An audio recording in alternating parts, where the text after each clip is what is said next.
New details coming to light in a strange kidnapping caught on tape. The victim seen running into a gas station mini-mart for help after she says she was tied up and held against her will. 24-Hour News 8's Leon Hendricks pouring through the court documents today. He's at the live desk with what we've learned about that tonight. Yes, well, Brian, the woman in the video tells investigators that Andrew Cheslick begged her to come over Friday night. What happened next, according to her, was a fight for her life that included beatings and sexual assaults. By the time they got here, what this woman describes as a night of torture at the hands of Andrew Cheslick was almost over.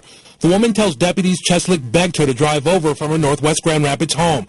Shortly after she arrived at his place in Algoma Township, she says Cheslick began berating her. Armed with a pistol, she says he tied her feet and hands up with zip ties and taped her mouth shut with duct tape.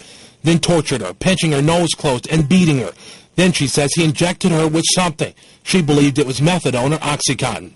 Next, she alleges that Cheslick forced her into his car and took her to the mobile station, caught here on video, the beginning of the end of her nightmare.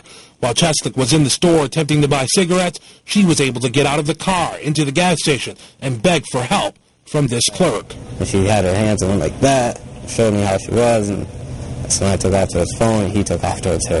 The video shows her being dragged away while the clerk called 911. She says Cheslick again stopped for cigarettes, this time at the BP station down the road. Deputies confirmed that through surveillance video. He then took her back to the house, all the while threatening that he would kill her and dump her body in the woods. She tells police Cheslick decided to let her go when he got home and saw his father was awake. Cheslick's version of what happened, very different. He admits to tying her up, but says he did it to prevent her from hurting herself. The touching, he says, consensual, and he denies ever using a firearm. Now, to be clear, we want to point out that everything mentioned there for now are allegations. For now, Cheslick is being held in the Kent County Jail on $300,000 bond. He faces charges including kidnapping, unlawful imprisonment, criminal sexual conduct, and felony weapons charges. If convicted, Cheslick could face life in prison.